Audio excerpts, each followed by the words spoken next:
very happy to introduce Chia-Wei, Dr. Chia-Wei, I should say, because you do have your bachelor's, master's, and PhD, right? Yeah. I understand you did your bachelor and master's in Taiwan. Yes. I was born and raised in Taiwan. Okay. What university was it? National Tsinghua University. That's like the best one there, right? Like top. Yeah, the top 3. That's really, really impressive. I mean, and then you did PhD here in the States. Yeah, in University of Houston. So a local, basically. Yeah. Chia-Wei was very, very instrumental in helping me set up a lot of things when I first moved to the Argonne area, especially when I was trying to figure out different instruments and equipment to use. So he works mainly in the MRF. Materials Engineering Research Facilities. Okay. Yeah, it's within the Applied Materials Division. We are in the Process R&D Scale-Up Group. I remember you probably were the first person I really talked to, other than I talked to Shankar a lot, and you probably the most, Kyojin a little bit. So, but then I came to understand a little bit of the postdoc life, which is basically the same thing as the main scientists here. Yeah, pretty much the same. Yeah, but postdoc has much less responsibility for money. But much more work, I would say, like physical work. Kind of. So what is it that you do here at Argonne? Basically, I synthesize several battery electrolytes and try to use the most cost-efficient way and safest way to do chemistry. Oh. Yeah. I study physical organic chemistry in Houston. Yeah. Okay, gotcha. So you were able to kind of apply that to here, or is it new? It's a little bit new. Yeah. So that's actually good to know. I think a lot of people are afraid to do a PhD, insert something, and they're afraid that it won't apply anywhere else, but it seems like when you move to your next career, you always have to learn something new again anyway. Yeah. So what's your favorite part of working here at Argonne? The most favorite part is, people in Argonne are usually friendly, and then I can feel like I'm treated fairly and friendly, even when I first came here. Yeah. Do you think it's like similar to when you were at university, like the atmosphere? Atmosphere. It's quite different. Okay. Because working in Argonne is like working in a company, but not that company. Okay. A little bit. Almost like a hybrid. It's crossover place. Yeah. So that's pretty good for me. Yeah. So what made you want to come to Argonne after you graduated? In the beginning, after I graduated, I was the postdoc in University of Illinois at Chicago, so pretty close to Argonne.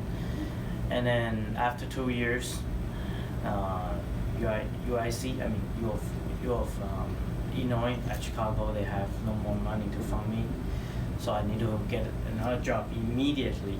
So that's why I see, okay, Argonne has some job posting, so I can give it a try.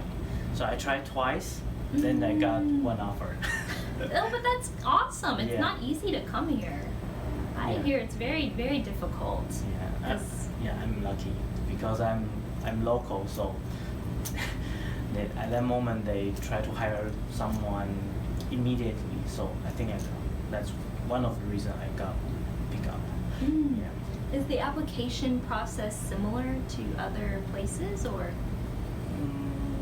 I think it's similar to the application for industry job. You go to a website and then submit your resume, and then fill out some questionnaire or so, and then you wait for a phone call. Okay, and then you do interview. Yeah. Is it like here on site? Yeah. Okay. On-site interview. Was it like a technical one, or is it more about general interview? It's a general interview, but it varies. Okay. It varies by different division because the first division, the first interview I got in Argonne is in chemical science engineering, and the second one is here, applied materials division. So they are totally different. Okay, so they have kind of different goals. Yeah, so they... different goals and atmospheres are different, but the same thing is people are always nice. Oh, really? Yeah. Oh, that's really nice to know. Yeah. So that's actually one of the things I didn't realize about Argonne. You're right, it's a crossover. It's not quite like a university, but it's not quite like a company either. So it's like you still have sort of these different groups that feel like different, almost like different professors in their groups, but more targeted. Yeah. Like work. Yeah. It's DOE oriented. Yeah, I guess so. In the end, it's yeah, whatever company, the funding yeah, gives yeah. you gotta do. Yeah. So how did you get into the science and engineering fields in general? Where did that passion start? Okay. In senior high schools, when I was senior high school student, I have interest in all the subjects I learned. But finally, I make my final decision in my final year of senior high school. So why I choose chemistry? Because I got the highest. I mean, among all the subjects, chemistry is the one with the highest scores. Oh. So that's why I choose the chemistry, and then I got the admission.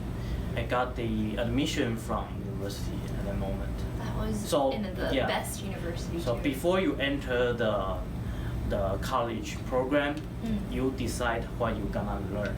Oh. So okay, if you got admission from Department of Chemistry, National University, that means it will be very difficult for you if you want to change your major after you enter the school. Oh. That's the different system from the US. Yeah. In the US, you enter a school, and then you can spend maybe 1 or 2 years in the Deciding what major. program, and then you make your final decision on your major, or you can do the dual major stuff. Or- Yeah. Yeah. So you're almost locked in from the beginning. Yeah. Yeah. When you enter the door, you need to find the exit. Oh. That's so interesting. What were like the main differences, like maybe like challenges that you faced when you were trying to transition from Taiwan to the US? Oh, I'm sure it was very different. The most challenging thing is not a language, it's a culture. Oh, really? Cultural shock. Mm-mm-mm. The logic behind the language is totally different. Mm-hmm. So, in the beginning, I was kind of struggling, but after a few months, I'm used to that. Well, your English is basically perfect. And then the accent is also challenging. So, Different in Texas. yeah. So I mean, when I first came to the U.S. Mhm. and then I tried to improve my accent, so I listened to a lot of country music because country music singers, they pronounce every words very clearly, and then watch Netflix, try to learn, and try to repeat the captions, the lyrics, Oh, I never and thought. then pay attention to my tongue because, if you can place your tongue at the correct position, you can pronounce much better than before. So you use probably different sounds in Taiwanese than here. Like if, for example, my mother from Vietnam, she struggles with certain combinations of letters. Maybe you're right. The structure is very different. Mm-hmm. So language was a big thing, and then you said culture. Culture, Mhm. yeah. And then we experience a little bit discrimination. You can Mhm. tell once your English is good enough, and then you can feel like, okay, Yeah. okay, discrimination, but let it go. Yeah. But after a while, I learned how to fight back because you need to fight Mm-mm-mm. back to say, okay, like, no discrimination. That's That's so. I'm so sorry. We need to. I mean, happens. I figured it out. As a foreigner, we need to speak it out. But I mean, after a while, sometimes I got lazy, so I just fade away. Yeah, I mean, you pick your battles, right? Yeah. So there's some things where you do have to just fight for something that's worth fighting for, but other times it's just not. Yeah, not worth the time. Mm-hmm. Yeah. Is that usually something that you felt more in Texas than here? Texas Actually, is Texas fine. is pretty diverse. Yeah. It's in Texas. It's pretty diverse. Mm. Here it's a little bit. I mean, in the suburban, it's a little bit more.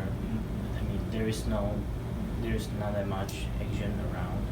I can totally attest to that. So I've been going to a local gym. It's very not diverse. Yeah. So it's exactly what you're saying. There's not very many Asians in particular. Yeah. It's basically mostly white. It's generally not a problem, but also at the same time, since I was raised in here, I don't have the problems with the language as a lot of other people do. So I can totally understand where that would be a major challenge. Well, I'm glad that you kind of learned how to manage and handle those types of things as you go along. Yeah. And your family is also here? Yeah, just me, my wife, and I, and 2 kids. Oh, you have 2. Yeah. What are their ages?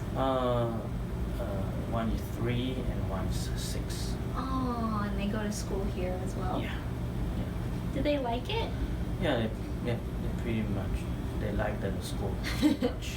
So, question for you: do you speak Taiwanese with your wife at home? If we are gonna talk about secret, we speak in Taiwanese. But I mean, mainly we speak in Chinese. I mean Mandarin. Mm-hmm. Yeah, because in our childhood we are not allowed. Our parents were not allowed to speak Taiwanese.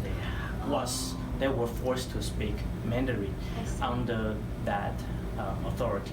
I see. So they chose to teach us Mandarin only, but they speak Taiwanese. Okay. So now I try to learn more Taiwanese. Oh, I never knew. See, I need to learn more of Asian history. I don't know very much about that. The Eastern history. We learned a lot about, obviously, a little bit about European, but American history is not even that long, but we focus a lot more on the Western history than we did the Eastern. So that's something I wish I did more of, so I could understand the evolution of like languages and things like that, which is pretty interesting. So your kids though they're bilingual. Yeah, they're bilingual. Oh, that's awesome. I think they actually will find that to be an advantage someday. It actually helps. If I'm not mistaken, there's some studies that show it actually helps with the wiring in your brain. Yeah. I mean, our daughter's teachers also told us that bilingual or even trilingual students are more advanced. I think in so. learning. And surprisingly, I feel like I had a very strong grasp of grammatical English and things like that. I paid a lot more attention, maybe because at home I spoke in Vietnamese, for example, and so I don't know if it like made me more attuned to the languages or something, but I always found it to be fun and like an advantage. So that's gonna be super fun for them to grow up. Yeah. But you mentioned to me at lunch break once that you want to go back to Taiwan with the kids. Yes. So why is that? Why? Because our parents are all in Taiwan, and then so especially my wife, she wants to go back to take care of her parents. Oh, they're aging. Yeah. So that's the only reason, I think. Well, the food too, right? Better The food is pretty good. Yeah. It would probably be an okay transition since your kids know the language and everything. Yeah. So every evening we need to read the book in Chinese to them and tell them how to recognize the characters and then spelling system also. So that's awesome. sometimes they are overloaded. They're like, no, I already learned in school. Now you're making me learn more at home. Yeah. Oh, but that's really, really great that you're kind of enhancing their background and their, you know, to let them know that they can be proud of both being here in America and also being Taiwanese as well. So I think that's really, really nice because a lot of people here, they start to lose. I think we start to lose our identity if we, if you're originally an immigrant, for example, at some point down the line, my kids someday, I don't have kids yet, but I'm sure that there's going to be some part that keeps getting more diluted as we're here. And so to keep that, you know, alive is really interesting and important. I remember you also mentioning to me what you think the future is for you. So after this postdoc, what do you think you're going to do? I want to be a professor in the university. Yeah. Oh, that'll be so much fun. Yeah. I try to teach more students. Try my best. Well, I saw you with your electrochemistry set that you were volunteering the other day, right? With the local kids? Yes. So it really takes a very, I think it's difficult to teach. So if you have the talent for it, I really, really hope that you can be a teacher or a professor. What made you want to go this role?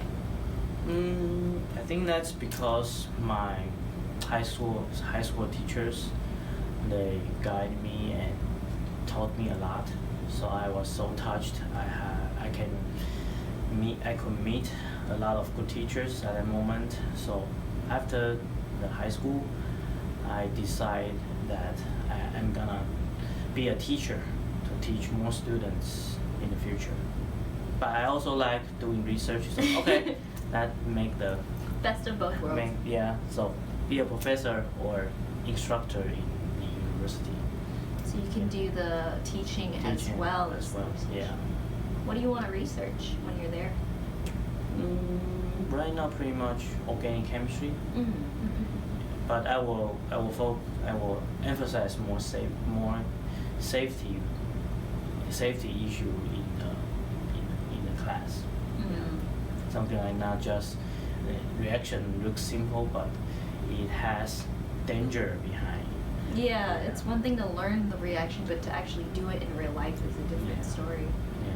So that's similar to the work you're doing now here, right? Yeah. We need to eliminate the danger. So that's gonna potentially really be a big impact for industrial, which makes sense why they hired you here at the MRF, because they need to know how to safely do these processes if we're going to take like really cool, like fundamental things and then make them into a real application. Yes. So what's kind of been like the biggest safety scare that you've had, since that's sort of your topic? When I first came here, I did a 60 grams of reaction. Wow. And that reaction is exothermic. That means the reaction creates a lot of heat. So we need to control the temperature by adding ice water. That one was pretty scary, but we have experts around, so we safely control the reaction. And then make the product with pretty high yield. That is the end goal, I guess, here is to, Yeah. you know, the other day I took snow and I've made a snow bath. I didn't really need to make a snow bath. I wanted to cool down the heater faster, so I figured if you had cooler water, I went outside and got snow. It worked pretty well. Yeah. It wasn't like, you know, industrial. You can't do that in Florida or Houston. Yeah. But here it was funny. Only during winter you can do it. Yeah. So I have one last thing for you. Since you are going to be an amazing professor to some students someday. Yeah. Hopefully. You will. You sound like the perfect person for the job. What would be your words of advice to students that are trying to follow in your footsteps, or really just a student that's not sure what they want to do when they grow up? Keep trying, and then never give up. Just follow your heart, and just keep your heart pure, and then you will have happiness all the time. Yeah. Oh. I mean the success for others is not yours. Yeah. So trust yourself. Oh, I love that. Thank you so much, Chia-Wei. Keep pure heart, and then make good deeds, and then you will get And it'll good. come back. Yeah, it will come back. Thank you. Thank you so much. Who's your favorite scientist? Yeah. My favorite scientist? Yeah, that's a bonus question. Every scientist is good, and then we always stand on the shoulder of a giant, and then we will be the giant for someone else in the future because we do science. We do science. So I appreciate everyone around the world. That's so wonderful. Well, I will see you someday. Next time I return, instead of saying Dr. Chia-Wei, I'll have to say Professor. Yeah. And then your students someday will be like, oh yeah, I stand on the shoulders of giants because he taught me so much. Yeah. Thank you so much for taking the time No today. problem.